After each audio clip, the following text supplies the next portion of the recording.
এই বাইকটা হচ্ছে বাজাজের N160 একটা বাইক। এই N160-র মধ্যে আমরা যেই বাইকটা লঞ্চ হইতে দেখছি সেটার মধ্যে ডুয়াল চ্যানেল ABS ছিল অ্যান্ড FI ছিল, কিন্তু পরবর্তীতে এই বাইকটা বাজাজ বলতে গেলে একরকম গোপনেই লঞ্চ করে ফেলে, মানে ওরকম কোনো বড় প্রোগ্রাম বা এরকম কিছু করে না। এটা গোপনে শুনতে একটু খারাপ লাগে, বাট আসলে ব্যাপারটা গোপনে না, ব্যাপারটা করছে হচ্ছে যাদের বাজেটটা একটু কম ছিল তাদেরকে ফোকাস করে এই বাইকটা মার্কেটে ছাড়া হয়। আর এই বাইকটার মধ্যে দেখেন সামনে কোনো ABS নাই, ABS এর যেখানে রিংটা থাকে সেই রিংটা নাই। আর যদি আমরা পেছনের চাকায় যাই, পেছনের চাকার মধ্যেও বাইকটার মধ্যে কোনো ABS নাই, একদম ফাঁকা। আর এই বাইকটা FI-ও না, এই বাইকটা একটা কার্বোরেটর বাইক। অ্যান্ড বাইকটা আমি এখনো পর্যন্ত চালাই নাই, আমি এর আগে একবার শোরুমে দেখছিলাম, অ্যান্ড শোরুমে দেখে আমি ছোট্ট একটা রিল শ্যুট করছিলাম যে এরকম একটা বাইক প্রথম দেখলাম বা এরকম কিছু একটা। সব কিছুই আছে, সাইড স্ট্যান্ডের ইন্ডিকেটর সুইচ আছে, ব্যাটারি, এটা ইঞ্জিন অয়েল বা ফুয়েল বা কিছু একটা হবে, অ্যান্ড নিউট্রাল জ্বলে আছে। চলেন বাইকটা কিলো চলছে হচ্ছে কত, 1629 কিলো চলছে। যেহেতু এটা কার্বোরেটর সেহেতু একটু পিক আপ করে স্টার্ট দিতে হবে। সাউন্ড মোটামুটি সেমই আছে, বাট একটু স্টার্ট দিয়ে ধরে রাখতে হবে। কার্বোরেটর বাইকের এটা হলো একটা ব্যাপার, আপনি যখন স্টার্ট দিবেন তখন কিছুক্ষণ একটু হয় আপনাকে চোখ টানতে হবে অথবা হচ্ছে আপনাকে একটু পিক আপ করে ধরে রাখতে হবে। অ্যান্ড এই বাইকটার চোখ সম্ভবত এই যে এইখানে, এটা দিয়ে আপনি চাইলে চোখ টানতে পারবেন। আমরা চলেন দরজাটা খুলি আন বাইকটা একটু বের করব, বাইকটা একটু চালাবো, কারণ এই বাইকটা এখনো পর্যন্ত আমার একদমই চালানো হয়নি, একদমই না। এই বলতে গেলে ফার্স্ট হচ্ছে বাইকটা ধরলাম, বাইক ফ্রিতে এসে বাইকটা দেখেই মনে হলো যে আজকে একটু চালায় ছোট একটা ভিডিও আপনাদের সাথে শেয়ার করি। মূলত আমি বের হয়ে যাব একটু পরেই, কোনো একটা কারণে আমার একটু উত্তরা যাওয়া লাগবে, একা যাব না, আরও ভাই ব্রাদার যাবে, বলতেছি ওই কাহিনী, আপনাদেরকেও নিয়ে যাব, বাট আগে একটু এই বাইকটা রাইড করে নিই। একটু পিকার রাখলে একটু পরে দেখবেন ঠিক হয়ে গেছে, প্রবলেম নেই। বিসমিল্লাহির রহমানির রহিম। FI বাইক আর কার্বোরেটর বাইক চালাইতে গেলে এই কিছু ব্যাপার আছে, এই ব্যাপারগুলো একটু বোঝা যায় আর কি। FI এর ব্যাপারটা হচ্ছে অনেকটা গাড়ির মতো, স্টার্ট বন্ধ হবে না কিছু না, আপনি একদম পিক আপ ছেড়ে রাখতে পারবেন, আবার পিক আপ দিলেই দৌড় দিবে। কিন্তু কার্বোরেটরের ব্যাপারটা হচ্ছে এটা ওই যে অনেক সময় যদি RPM কমানো থাকে তাহলে স্টার্ট বন্ধ হয়ে যাওয়ার একটা প্যারা থাকে। অ্যান্ড এটা যেহেতু কার্বোরেটর করছে এটার মধ্যে তো হিসাবে কিক স্টার্ট দেওয়ার কথা, কিন্তু আসলে কি এই কার্বোরেটর বাইকে কিক স্টার্ট দিছে? এটার সরি ভাই আমার কাশিটা যাইতেছেই না, এটার জন্য ছোট্ট করে আমাদের একটু উকি দিতে হবে হচ্ছে এইখানে। না, কিক স্টার্টের ব্যবস্থা রাখে নাই। অ্যান্ড হ্যাঁ, RPM এখন ঠিক হয়ে গেছে, একদম ঠিকঠাক, স্টার্টও বন্ধ হইতেছে না। চলেন চালাই। বাইকের ওয়েট অ্যান্ড সব কিছু একই আছে, আগেরটার মতোই আছে, এমন না যে FI বা কার্বোরেটরের কারণে ওজন একটু এদিক সেদিক হয়েছে বা কিছু। লুকিং গ্লাস একই আছে, ওভারঅল গাড়ির বাইকের সব কিছু এক আছে, একদম টোটাল সব কিছু এক আছে। শুধু ABS এর মোটর নাই, ABS সেন্সর নাই, অ্যান্ড হচ্ছে FI এর যেই ব্যাপারটা ফুয়েল ইঞ্জেক্টরের ব্যাপারটা নাই। আর যেহেতু ফুয়েল ইঞ্জেক্টর নাই সেহেতু এটার মধ্যে ECU নাই, এটার মধ্যে হয়তো CDI থাকারই কথা। বা বাজাজ কোন টেকনোলজি ইউজ করছে এটা আমার জানা নাই। অ্যান্ড যদি আপনারা এই বাইকের স্পেসিফিকেশন দেখতে চান তাহলে বাজাজ ওয়েবসাইটে গেলে বা যে কোনো ওয়েবসাইটে নন ABS বা কার্বোরেটর দিয়ে যদি সার্চ করেন তাহলে এটার স্পেসিফিকেশন পেয়ে যাবেন, এই জন্য আর ফুল ডিটেলে গেলাম না। আর প্রাইসের ব্যাপারে যদি বলেন তাহলে হচ্ছে সম্ভবত 2,65,000 বা 65 মনে হয়েছিল বা 60 ছিল হচ্ছে যেটা FI ভার্সন। অ্যান্ড এই ভার্সনটা হচ্ছে একটু ইকোনমি করে বানানো হয়েছে, একটু কম দামে যাতে মানুষ কিনতে পারে। এই বাইকটা প্রথমে হয়তো 30 বা 35, 2,30,000 বা 35 এই বাইকটা লঞ্চ করা হয়। তবে শুনছি এখন 5,000 টাকা বাড়ছে, সরি বাড়ছে, সম্ভবত 2,40,000 বা এরকম চলতেছে এখন। এটাও আপনারা বাজাজের যদি সাইটে ঢোকেন তাহলে আপনারা একদম লেটেস্ট প্রাইসটা পাবেন এই বাইকের। তবে আমার কাছে সত্যি কথা কি, একটা জিনিস মনে হয় যদি আপনি বাজেট বাড়াইতে পারেন একটু, অল্প কিছু টাকাই তো, যদি 2,30,000 দিতে পারেন বা 35 দিতে পারেন, আর 30,000 টাকা আপনি মনে হয় বাড়াইতে পারবেন। 30-35,000 টাকা বাড়ায় যদি কার্বোরেটর না নিয়ে আপনি FI-টা নেন, সেক্ষেত্রে আপনি ব্রেকিং কনফিডেন্ট অনেক বেশি ভালো পাবেন। অ্যান্ড ব্রেকিং কনফিডেন্ট না শুধু, এটা সেফটি ফিচারটাও, মানে এটা তো একটা সেফটি ফিচার তাই না, ইসের ব্যাপারটা যেটা ধর এদিকে যাই ওদিকে প্রচুর ধুলা। এবিএস এর ব্যাপারটা তো এটা সেফটি ফিচারের মধ্যে পড়ে, আপনি সেফলি রাইড করতে পারবেন, 2 চাকা এবিএস পাচ্ছেন। অ্যান্ড এইটা যেহেতু কার্বোরেটরের ফুয়েল, অনেকে বলে যে কার্বোরেটরের ফুয়েল একটু বেশি খায় বাইক, আসলে ব্যাপারটা তা না, এটা অ্যাডজাস্টমেন্টের উপরে, আপনি কার্বোরেটর টিউনিংয়ের উপরে এটা ডিপেন্ড করে। আপনি চাইলে কার্বোরেটর এমনভাবে টিউন করতে পারবেন যাতে এফআই এর চেয়েও বেশি তেল খায়, সেক্ষেত্রে আপনি একটু পাওয়ারটা কম পাবেন, এই ফ্যাক্ট। আর যদি পাওয়ার বাড়ায় চালাইতে চান সেক্ষেত্রে ওইভাবে যদি কার্বোরেটরটা টিউন করেন তাহলে তেলটা একটু বেশি খাবে, অ্যান্ড টর্ক পাবেন 100-তে 100, ভালো টর্ক পাবেন, যেটা আবার এফআই করা যায় না। এফআই হচ্ছে ওরা একটা সেন্স দিয়ে দেওয়া হয়েছে এবং ওই সেন্সটা অনুযায়ী ও আসলে ওর ওই ব্যাপারটা ঠিক করে নেয় যে আপনি উপরে উঠতে গেলে একটু তেল বাড়ায় মারতেছে, আবার যখন সমতলে চলতেছেন বা নিচের দিকে নামতেছেন তখন আবার তেলটা ও নর্মালি একটু কমায় ফেলে, এই কিছু ব্যাপার আছে। আর এছাড়া বাইক দুটার মধ্যে তেমন কোনো পার্থক্য টোটালি আমি চালায় বুঝতেছি না, বাইরে থেকেও দেখলে হঠাৎ করে বোঝা যায় না, শুধুমাত্র চাকার এবিএস রিংয়ের দিকে তাকাইলেই আপনি বুঝতে পারবেন যে দুইটা বাইক আলাদা। এছাড়া বাইকে কোনো পার্থক্যই নাই, মিটারের মধ্যেও কোনো পার্থক্য নাই, এটার মধ্যেও ঘড়ির টাইম আছে, অডো আছে, স্পিড দেখা যায়, এখানে গিয়ার দেখা যায়। অ্যান্ড এখন আর স্টার্ট কিন্তু বন্ধ হইতেছে না, দেখছেন পিক আপ ছেড়ে দিলেও স্টার্টটা এখন আর বন্ধ হইতেছে না। যেহেতু বাইকটা শোরুম থেকে বের করছি, চাইতেছি না এই পানি টানিতে নামায় বাইকটা ময়লা করতে, একদম ধোয়া চকচকা বাইকটা আমি ফুস করে নিয়ে বের হয়ে গেছি, এটা আমি কোনো কাজ করলাম। তবে N160 বলেন N250 বলেন, দুটা বাইকের সাসপেনশন এত বেশি মজা করে খেলে ভাই, একদম মানে সুন্দর দুলে, এই দুলুনিটা আমার কাছে সুপার লাগে। এটার মধ্যে ওটার কমতি নাই। আর বাইক চলছে 1600 কিলো, 1630 এখন রানিং। এই কিলোতে তো বাইকের আসলে কিছু হয়ও না, একদম নতুনের মতোই আছে। তো ওই নতুন অনুযায়ী বাইকের সাসপেনশন ফিডব্যাক আমার কাছে অনেক বেশি ভালো লাগতেছে। অ্যান্ড এটার যে সম্ভবত N250-র ওজন একটু বেশি। আচ্ছা, আরেকটা ব্যাপার তো বললাম না যে এইটা আর এফআই এর মধ্যে আসলে ওজন কম বেশি আছে কিনা, ওই যে ওয়েবসাইট দেখে নিতে হবে। আমি চালাইতে যাই আমার কাছে একই ওয়েট মনে হইতেছে, তবে N250-র ওজন একটু বেশি, যেহেতু ইঞ্জিনটা একটু বড়, ওইটা আবার সাসপেনশন ফিডব্যাক আমার কাছে আরেকটু ভালো লাগে, ওইটা আরেকটু সুন্দরভাবে দুলে, এই ব্যাপারটাও মজার। অ্যান্ড মানে দুললে একটা ব্যাপার আছে জানেন তো, যখন বাইক বেশি দুলবে তখন হাই স্পিডে ব্রেক করলে আপনি প্রথম দিকে একটু কনফিডেন্ট ল্যাক হবে। এই কারণে নেকেড স্পোর্টস বাইকগুলোতে সাসপেনশন একটু হার্ড দেওয়া হয়, আর এই কমিউটার সেগমেন্টের বাইকগুলোতে একটু দুলাদুলি দেওয়া হয়। এই জন্য প্রথমে একটু কনফিডেন্ট ল্যাক করলে ওটা পরে অভ্যাস হয়ে যায়। এগুলো আসলে বাইকের ব্যাপারটা হচ্ছে সব কিছুই অভ্যাসের ব্যাপার। কারণ যে বাইকটাকে আমরা সবচেয়ে বেশি রিস্কি বলি, RTR 2V বা RTR 4V, দেখবেন স্টান্ট তো সবচেয়ে বেশি এই বাইক নিয়েই করে, পেছনের চাকা উঁচা করা, সামনের চাকা উঁচা করা, সব এই বাইক নিয়েই করে। ওই বাইক নিয়ে যদি স্টান্ট করতে গেলে এত কিছু করতে পারে, তাহলে আমরা রাস্তায় কেন চালাইতে যা কনফিডেন্ট ল্যাক করি? আসলে অন্য বাইক থেকে এই বাইকে আসলে একটু কনফিডেন্ট ল্যাক হয়, এটা হলো এই মেইন কারণ। এই বাইকের ব্যাপারটাও এরকম, এটার সাসপেনশন লাফাক চাই না লাফাক চাই যাই করুক, এই বাইকটা যখন আপনি রেগুলার চালাবেন তখন এটাই আপনার কাছে নর্মাল লাগবে। হঠাৎ করে আমি এখন অন্য বাইক থেকে আসছি, এই জন্য অনেক কিছু আমার কাছে অনেক রকম লাগতে পারে। তবে টাকা অনুযায়ী আমি বলবো এই বাইকটা একটা বেস্ট ডিল। 2,30,000 বা 35,000 টাকা বা 40ও যদি এখন দাম বেড়ে হয়ে থাকে, এটা একটা সুন্দর ডিল আমি বলবো। আর ওই যে একটু বাজেট বাড়াইতে পারলে তো ওইটা অবশ্যই, মানে দুইটা বাইকই মার্কেটে আমার মনে হয় বাংলাদেশের মার্কেটে দাম অনুযায়ী সুন্দর একটা ডিল। অ্যান্ড বাজাজের সবচেয়ে মজার ব্যাপার হচ্ছে বাজাজের সার্ভিস অনেক ভালো, ওয়ারেন্টি ক্লেম করলে অনেক ভালো ওয়ারেন্টি ওরা ক্লেম করে বা ওয়ারেন্টির প্রোডাক্টটা ওরা দিয়ে দেয়। এই জিনিসটা আমি নিজেও পাইছি, এই জন্য বাজাজের এই N সিরিজের বাইকগুলো বিশেষ করে এটা আমার একটু বেশি পছন্দ। কারণ বাইক তো ভাই কখনো বুড়া হয় না, এটা তো জানেনি। বাইক সারা জীবনই জোয়ান থাকে যদি এটার পার্টস আপনি বদলায় ফেলতে পারেন। আরে বাইকে তেল নাই, চলেন ভাগি। কার্বোরেটরের একটা সুবিধা আছে, তেল না থাকলেও কিছু দূর চালানো যায় ঝাঁকায় টাকায়। চলেন বাণিজ্য থাকতে থাকতে এই বাইক থেকে বিদায় নেই। হ্যাঁ, আমার একটা ফোনও আসতেছে, আমার একটু জীবন ভাইরে নিয়ে বের হইতে হবে। এটারে রেখে চলেন আমরা জীবন ভাইরে নিয়ে এরপরে যে কাজ ওইটাতে বের হবো। আর এই যে এমটিটা আমার এখানে রাখা, MT-15টা নিয়েই আমরা এখন রওনা হয়ে যাব কিছুক্ষণের মধ্যে। ওকে, আমরা ওই বাইকটা ওই যে ভিতরে ঢুকায় রাখছি, চলে আসছি এমপিতে। জীবন ভাই ফোন দিয়ে দিছে, উনি মোটামুটি রেডি আছে। আমরা হাউস বিল্ডিং এর দিকে কোনো একটা জায়গা হয়তো যাবো ওইখানে। বিসমিল্লাহির রহমানির রহিম। প্যান্ট কিনতে হবে, দেখি আজকে যদি সময় সুযোগ পাই প্যান্ট কিনে ফেলবো। এফআই বাইকের মজাটা দেখেন, স্টার্ট দেওয়া মাত্রই 2000 RPM-এ আছে।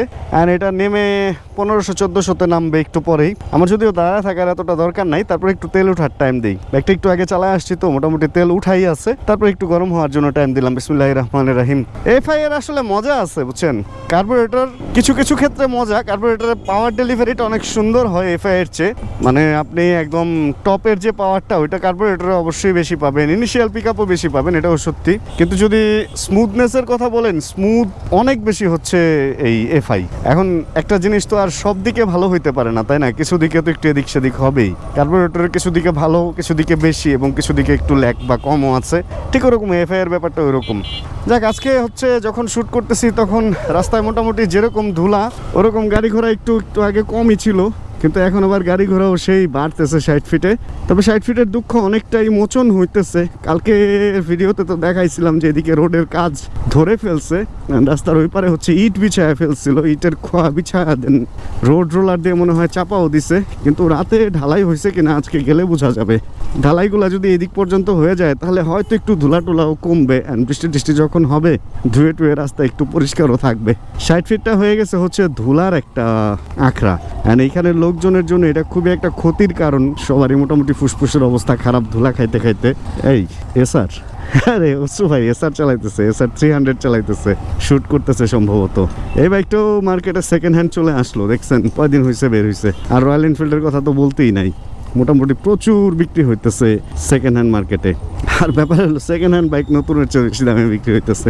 এরকম কিছু বাইক আছে বাংলাদেশে যেগুলো নতুনের চেয়ে সেকেন্ড হ্যান্ড বেশি দামে বিক্রি হয়। আচ্ছা, ওই সাইডে ঢালাইটা হয় নাই। এক যেমন এই যে রয়্যাল এনফিল্ড হচ্ছে একটা কড়া উদাহরণ, যে বাইকটা হচ্ছে 4,35,000 বা 45, ওইটা 5,00,000, 10, 15, 20, 25, 35 পর্যন্ত বিক্রি হইতেছে ক্লাসিকগুলা।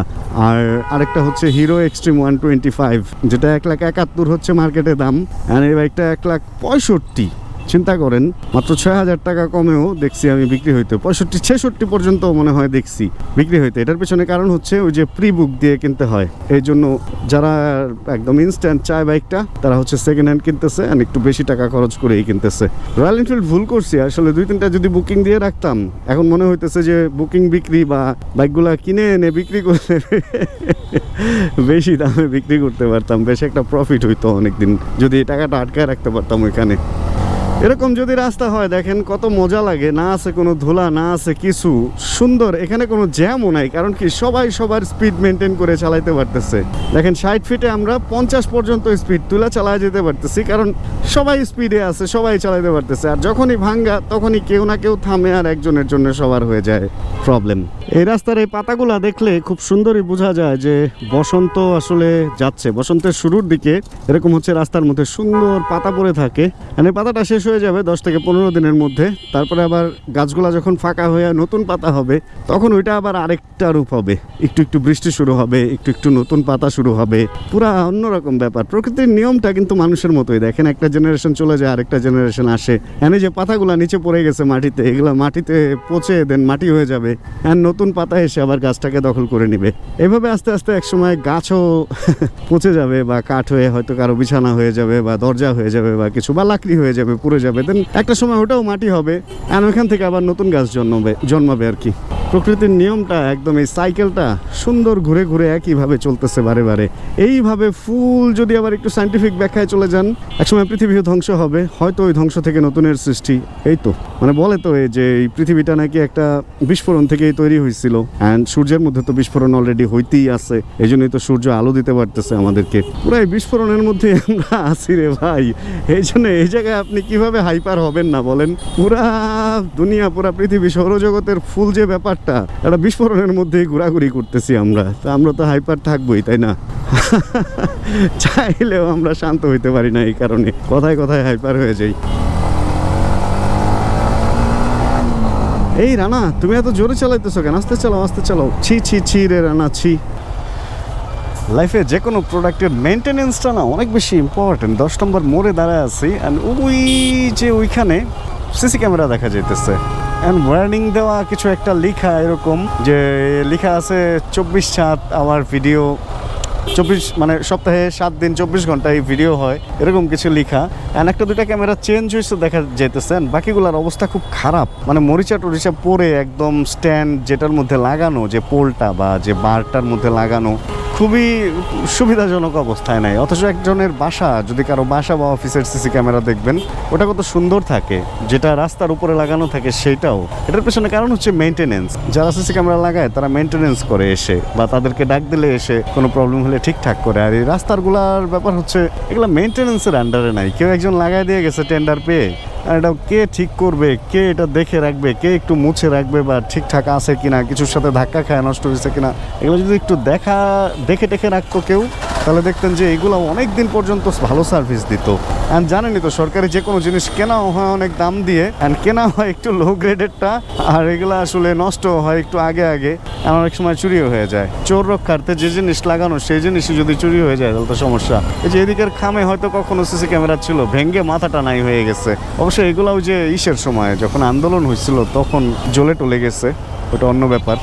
জীবন ভাই এদিকেই কোনো এক জায়গায় দাঁড়ায় আছে, চলেন দেখি এই জ্যামটা পার হই। ভাই অনেকদিন দিনে এরকম জ্যাম ট্যামে আসি না, তো পুরা নিজের কেমন যেন অসহায় লাগতেছে, ব্যালেন্সলেস লাগতেছে এই জ্যামের মধ্যে আসার পর। যে যেদিক দিয়ে খুশি ভৈরা দিতেছে, যে যেখানে পারতেছে সামনে এসে দাঁড়ায় যেতেছে। রাস্তা পার হওয়ার জন্য উপরে ব্রিজ থাকলেও ব্রিজে আর কয়জন উঠতেছে? ব্রিজে দেখলাম কিছু লোক উঠা দাঁড়ায় দাঁড়ায় আড্ডা দিতেছে, মানে অ্যাজ এ পার্ক তারা ব্রিজটারে ইউজ করতেছে। আর নিচ দিয়েই সবাই মোটামুটি বেশিরভাগ লোকজন পার হইতেছে। মোড়টার মধ্যে এরকম জটলা বাইধা রাইখা পুরা এলাকাটা জ্যাম বাজায় ফেলে ভাই। এই জিনিসটা আমি খেয়াল করছি, আমাদের কসাইবাড়ি রেলগেটেও একদম রেলগেটের মধ্যে সব জটলা বাইধা থাকতে হবে।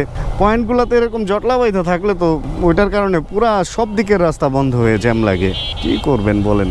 শহর থেকে গাছপালা কিন্তু অনেক কমে গেছে, দেখছেন? আগে ঢাকা শহরে এরকম রোডে তাকাইলে গাছপালা দেখা যেত, এখন রাস্তাঘাট বড় হওয়ার কারণে সব বড় বড় গাছপালাগুলা কাটা পড়ে গেছে। দেখেন সামনে কিরকম শ্মশান একটা ব্যাপার, কিছু বাড়ি ঘর, আকাশ, গাছপালা নাই। জীবন ভাইও নাই, লোকটা কই? লোকটাকে তো দেখতেছি না। এদিকেই কোথায় যেন তার থাকার কথা, কিন্তু কই কই কই কই কই কই কই কই ওই শোনো। আর ওই যে আমাকে দেখে উনি হেলমেট পরে ফেলছে, আবার বাইক নিয়ে আসছে কিনা কে জানে। ওনাকে তো বাইক আনতে না বলা হয়েছিল, না বাইক আনে নাই, এমনি আসছে। কি অবস্থা ভাই? বিসমিল্লাহির রহমানির রহিম। অনেকদিন পর পিলিয়ন সহ আমরা যাচ্ছি। চলেন আমরা এখন প্রথমেই চলে যাব হচ্ছে হাউস বিল্ডিং এর ওইদিকে। হাউস বিল্ডিং, হ্যাঁ হাউস বিল্ডিং, অটো কিং এর ওই পাশটাতে যাব। জীবন ভাই কি যেন একটা বাইক রিসিভ করবে ওইখান থেকে, এই জন্য উনি আমাকে বলছিল হচ্ছে আমার পিছনে চলে যাবে, কারণ তা নাহলে বাইক নিয়ে আসবে কিভাবে। এই একটা রাস্তা যেটা হচ্ছে ভাসানটেক, আর ওদিকে মিরপুর 14, এদিকে হচ্ছে ইসিবি, ওদিকে হচ্ছে মিরপুর 14। ভাসানটেক বাজারের সামনে দিয়ে যে রাস্তাটা গেছে, একটা রাস্তা যখন খারাপ ছিল তখন এই রাস্তাটা দিয়ে মোটামুটি বাইকে আসলেও 30 মিনিট লেগে যেত এই ছোট্ট একটা রাস্তা পার হইতে। কতটুকু হবে? 200-250 মিটার, বা হায়েস্ট ধরেন না 300 হবে না, 200 মিটারও হবে কিনা সন্দেহ আছে। এই যে শেষ এই জায়গাটা, আমি 30 মিনিটের নিচে কখনো বের হইতে পারি নাই। আর গাড়ি নিয়ে ঢুকলে তো ঘন্টাখানেকের আগে কোনো উপায় নাই এখান থেকে বের হওয়া। অথচ রাস্তাটা জাস্ট একটু সমান হয়ে গেছে। আর এখন মোটামুটি এই রাস্তাটা পার হইতে যদি বেশি সময় লাগে 2 থেকে 2.5 মিনিট, আর যদি কম সময় লাগে 1 মিনিটের মধ্যে বের হয়ে যাওয়া যায়। রাস্তা যদি ভালো থাকে ভাই, তাহলে দূরত্ব অনেক কমে যায়, এটাই হলো মেইন কথা। এই সেম এই রাস্তাটাও একসময় অনেক খারাপ ছিল, মানে খুব অনেক সময় লাগতো এগুলাতে, জ্যাম ট্যাম জটলা বেঁধেই থাকতো। সিস্টেম যদি ঠিক হয় তাহলে মানুষ এমনিতেই সোজা হয়ে যায়, এটাই হলো এটার একদম চাক্ষুষ একটা প্রমাণ। একটু গোপনে চিকনে বাবুয়ের সাথে দেখা করে চলে যেতেছি আমরা। যার কাছে আসছিলাম উনি আবার চলে আসছে, এই জন্য বেশিক্ষণ সময় এখানে থাকতে পারি নাই। আর উত্তরের মধ্যে গেট লাগাই দিচ্ছে ছোট ছোট, অনেক ঘুরা ঢুকতে হয়েছে। চলো চলো চলো মোটরসাইকেল চলেন তাহলে আমরা আবার ব্যাক টু দা আগের জায়গা। ও বাইকটা আগে রিসিভ করি জীবন ভাইয়ের। বিসমিল্লাহির রহমানির রহিম। Hello hello hello hello hello. Front ক্যামেরায় মাইকের আওয়াজ প্রথমে নেয় না।